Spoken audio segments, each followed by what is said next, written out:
क्या बादल फटने से आई तबाही? ये क्लाउड बर्स्ट भी नहीं कह सकते हम इसको, क्योंकि क्लाउड बर्स्ट में पानी धीरे धीरे बहता है। क्या ग्लेशियर पिघलने से आया सैलाब? क्योंकि इसका ग्रेडियंट हाई है, तो बहुत तेजी से पानी आया। बोल्डर्स हैं, पेबल्स हैं, ग्रेवल्स हैं, लूज मटेरियल है। झील टूटी या तबाही की कोई और वजह?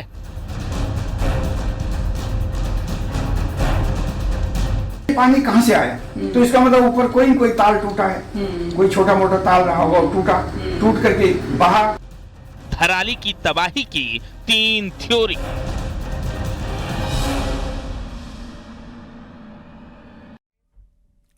उत्तरकाशी में तबाही का दूसरा नया वीडियो भी सामने आया, जिसमें देखा जा सकता है कि सैलाब के बाद हुए नुकसान का मलबा नदी में गिरता दिखाई दे रहा है।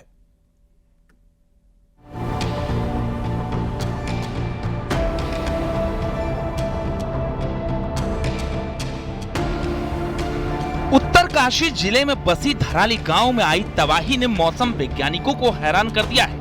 समुद्र तल से करीब 2745 मीटर की ऊंचाई पर बसा ये गांव कुछ ही पलों में मलबे और पानी के सैलाब में डूब गया। इस आपदा के वीडियो ने सबको झकझोर दिया, जिसमें तेजी से बहता मलबा और पानी गांव को तबाह करता दिख रहा है। शुरुआती रिपोर्ट्स में इसे बादल फटने की घटना बताया गया, लेकिन मौसम विज्ञान विभाग ने दावा किया कि उस समय धराली के आसपास के किसी भी मौसम स्टेशन में बादल फटने की कोई गतिविधि दर्ज नहीं हुई। इस विरोधाभास ने वैज्ञानिकों को सोच में डाल दिया है। सवाल है कि बादल नहीं फटा तो क्या ग्लेशियर बर्स्ट हुआ या फिर झील फटी है? क्लाउड बर्स्ट भी नहीं कह सकते हम इसको, क्योंकि क्लाउड बर्स्ट में पानी धीरे धीरे बहता है और धीरे धीरे कम होता है। मतलब एक धीरे धीरे ऊपर बढ़ेगा और धीरे धीरे फिर नीचे घटता है, और एक फ्लो आता है, फिर उसके बाद धीरे धीरे घटता है। लेकिन इसमें ऐसी घटना नहीं। तो इसे हम ग्लेशियर का फटना क्या बोलते हैं? ग्लेशियर का फटना नहीं कहेंगे जी। हो सकता है कोई एवलांच इसके सोर्स पर कोई एवलांच बड़ा आया हो, एवलांच आ गया हो, उसने छोटे मोटा पानी को तोड़ दिया हो। पौंड जो ताल हैं छोटे छोटे, उनको तोड़ा हो और तोड़ करके मटेरियल को ट्रांसपोर्ट किया हो। और क्योंकि इसका ग्रेडियंट हाई है, तो बहुत तेजी से पानी आया। बोल्डर्स हैं, पेबल्स हैं, ग्रेवल्स हैं, लूज मटेरियल है, ये बहुत अधिक मात्रा में पानी उसको बहा करके लाया। ढाल के अनुरूप तेज उसकी गति बनी, और जैसे ही वो इस एरिया पर आया तो उसने पूरा बिछा दिया, उसको डिपॉजिट कर दिया। तो ये घटना इस तरह की है। मैं क्लाउड बर्स्ट की मैं ज्यादा उसको नहीं समझता, नॉर्मल रेनफॉल का ही है। कुछ विशेषज्ञों का मानना है कि शायद 3000 मीटर से ज्यादा ऊंचाई पर बादल फटा हो, जहां मौसम स्टेशन नहीं है। ऐसी ऊंचाई पर होने वाली बारिश नीचे की ओर बहकर भूस्खलन या मलबे का सैलाब ला सकती है, जैसा धराली में हुआ। लेकिन दून यूनिवर्सिटी के शोध संस्थान में विजिटिंग प्रोफेसर बताते हैं कि धराली में ग्लेशियर के ताल टूटने से ऐसी घटना होने की संभावना है। अब ये पानी कैसे आया? अचानक आया और आकर के डंप हुआ और बंद हो गया। तो ये मेरे दिमाग में शंका आती है कि ये पानी कहां से आया? तो इसका मतलब ऊपर कोई न कोई ताल टूटा है, कोई छोटा मोटा ताल रहा होगा और टूटा, टूट करके बहा और वो कम हो गया पानी, तो उसके बाद ये बंद हो गया, तो कम हो गया। तो ये घटना इस प्रकार से हमको बताती है कि ऐसे चीज़ों पर हमको आइडेंटिफाई करना चाहिए। ऐसी जगहों पर सरकारों को या हमको स्वयं को नहीं बचना चाहिए। प्रोफेसर डीडी चौनियाल की माने तो जिस खीर गंगा ने धराली में तबाही मचाई, उसमें इतना पानी ग्लेशियर एरिया के ताल से आया। चौनियाल की माने तो ग्लेशियर में कई ताल हैं जो टूटकर एक दूसरे से मिलते हुए विकराल रूप ले लिया। खीर गंगा का उद्गम पूरा जो है स्नो कवर्ड एरिया है, पूरा बर्फ से आच्छादित एरिया है। और ग्रीष्म काल में होता क्या है कि टेम्परेचर बढ़ने से और ज़्यादा बारिश होने से, थोड़ा बारिश भी हुई होगी, उससे ये स्नो जो है मेल्ट होता है, बर्फ मेल्ट हुई। और मेल्ट होने के बाद इस एरिया में आप देखेंगे कि जगह जगह छोटे छोटे काले काले जो दिखाई दे रहे हैं ना, ये ग्लेशियर एरिया में ऐसे थोड़े पॉन्ड्स टाइप के होते हैं, और ये ताल जिनको हम लोकल भाषा में ताल भी कहते हैं। तो ये काले काले जो आपको स्पॉट दिखाई दे रहे हैं जगह जगह, ये छोटे छोटे पॉन्ड्स हैं ये। अब क्या हुआ है कि इस सीजन में ज़्यादा बारिश होने से और बर्फ के पिघलने से वो पौंड भर गए। और भरने के बाद हो सकता है कि कोई छोटा मोटा हो सकता है कि कोई छोटा मोटा पौंड टूट गया हो, और टूटने के बाद उसने नीचे वाले दूसरे पौंड को भी और पुश कर दिया, तो पानी और ज्यादा बढ़ गया, फिर नीचे की तरफ और बढ़ गया। अब ये सब पानी एक साथ इकट्ठा हो गया।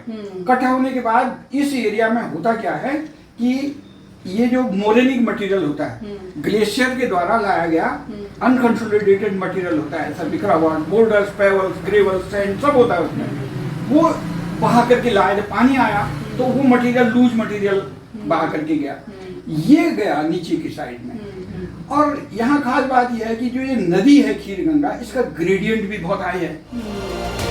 आईएमडी के आंकड़ों के मुताबिक उस दिन धराली के आसपास बादल फटने का कोई रिकॉर्ड नहीं, लेकिन जानकार अब इस पर रिसर्च की बात कह रहे हैं, जिससे पता चल सके कि इस आपदा के पीछे की असली वजह क्या है। Bureau report, news 18।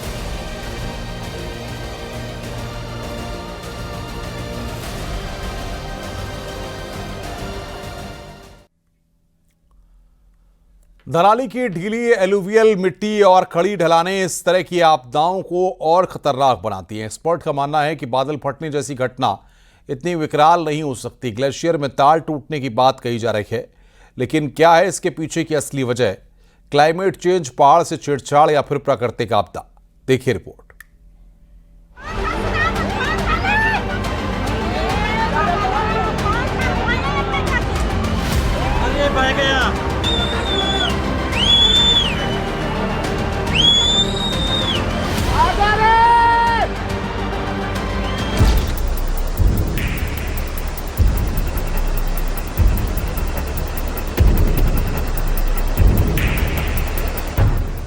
धराली में आई आपदा ने कई सवाल खड़े कर दिए। जानकारों की माने तो बादल फटने की परिस्थिति जो बनती है वो पैरामीटर सेट नहीं हो रहा। बादल फटना मतलब 1 घंटे में 100 मिलीमीटर से ऊपर बारिश, लेकिन आईएमडी के मुताबिक 4 अगस्त की रात और 5 अगस्त की सुबह 8:30 बजे तक 8 से 10 मिलीमीटर बारिश दर्ज की गई। फ्लैश फ्लड दोपहर में आया, जिस वजह से ये माना जा रहा है कि बादल फटना इस सैलाब की वजह नहीं है। वाडिया इंस्टीट्यूट के डायरेक्टर का कहना है कि अभी इस पर कुछ नहीं कहा जा सकता, ये रिसर्च का विषय है। इसके बारे में मैं अभी भी कुछ भी नहीं कह पाऊंगा कि वो बादल फटने की घटना थी, या वो कोई ग्लाफ था, या वो लैंडस्लाइड से रिलेटेड फ्लड थी, फ्लैश फ्लड थी, या कोई ग्लेशियर से रिलेटेड कोई एक्टिविटी थी। उसके बारे में अभी भी कहना बहुत मुश्किल है। लेकिन सवाल यह है कि पहाड़ में इस तरह की ये पहली घटना नहीं है। वाडिया इंस्टीट्यूट के डायरेक्टर का मानना है कि पहाड़ में इस तरह की घटनाएं 3 वजहों से हो सकती हैं। पहला प्राकृतिक आपदा, दूसरा क्लाइमेट चेंज और तीसरा पहाड़ से छेड़छाड़। हम लोग जब हिमालय की बात करते हैं तो उसमें हम लोग 3 प्रोसेसेस की बात करते हैं। हम लोग कहते हैं कि साहब एक तो नेचुरल प्रोसेस है जिसके तहत बहुत सारी घटनाएं होती हैं, चाहे वो भूकंप की हों, चाहे वो फ्लड की हों, चाहे वो लैंडस्लाइड की हों या एवलांच की हों। तो उनमें बहुत सारी घटनाएं ऐसी होती हैं जो नेचुरल होती हैं, जिसमें कि आपका कोई रोल नहीं है, मेरा आपका कोई रोल नहीं है, क्लाइमेट का भी कोई रोल नहीं है। वो सीजनलिटी है उनकी, या सीजनलिटी नहीं है, उसके हिसाब से वो होती हैं। लैंडस्लाइड होती हैं, कुछ लैंडस्लाइड नेचुरल भी होती हैं। उसके बाद हम कहते हैं क्लाइमेट चेंज की बात करते हैं कि साहब क्लाइमेट चेंज होने की वजह से भी यहाँ पे उनकी संख्या बढ़ गई है। तो वो एक बात है, वो एक दूसरा कॉज हो गया। एक तीसरा जो है, हम कहते हैं कि साहब जो हम लोगों का जो इंटरफेरेंस है प्रकृति के साथ में, एंथ्रोपोजेनिक जो एक्टिविटीज़ जो है हमारी, उसकी वजह से भी ये घटनाएं हैं। धराली की तबाही का जिम्मेदार सिर्फ प्रकृति नहीं है, अनियोजित निर्माण, जंगलों की कटाई और पर्यटन का बढ़ता दबाव भी इसकी वजह है। धराली गंगोत्री धाम के रास्ते में एक प्रमुख पड़ाव है, जहां होटल, रेस्टोरेंट और होम स्टे की भरमार है, लेकिन ये निर्माण अक्सर बिना भूगर्भीय अध्ययन के किए जाते हैं, जिससे ढीली मिट्टी और खड़ी ढलानें आसानी से बह जाती हैं। कह रहा हूँ कि हाँ, इसमें कोई शक की बात नहीं कि जो भी ह्यूमन एक्टिविटीज हैं, आप कंस्ट्रक्शन करना चाहते हैं, आप कंस्ट्रक्शन कर सकते हैं, लेकिन क्या आप वो गाइडलाइन जो कि जब हिमालय को हम संवेदनशील क्षेत्र कहते हैं तो उसकी संवेदनशीलता को देखते हुए जो हम लोग कंस्ट्रक्शन कर रहे हैं, क्या वो कंस्ट्रक्शन एज पर जो गाइडलाइंस हैं या जो रिक्वायरमेंट है उसके हिसाब से है या नहीं है, वो बहुत डिपेंड करता है।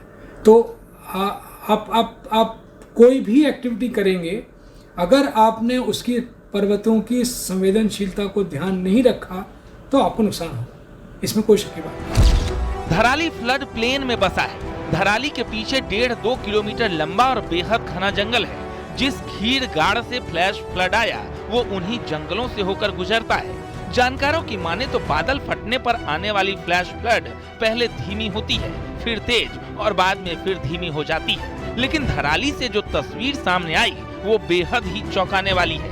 यही वजह है कि एक्सपर्ट धराली में क्लाउड बर्स्ट की घटना से इनकार कर रहे हैं। Bureau report, news 18।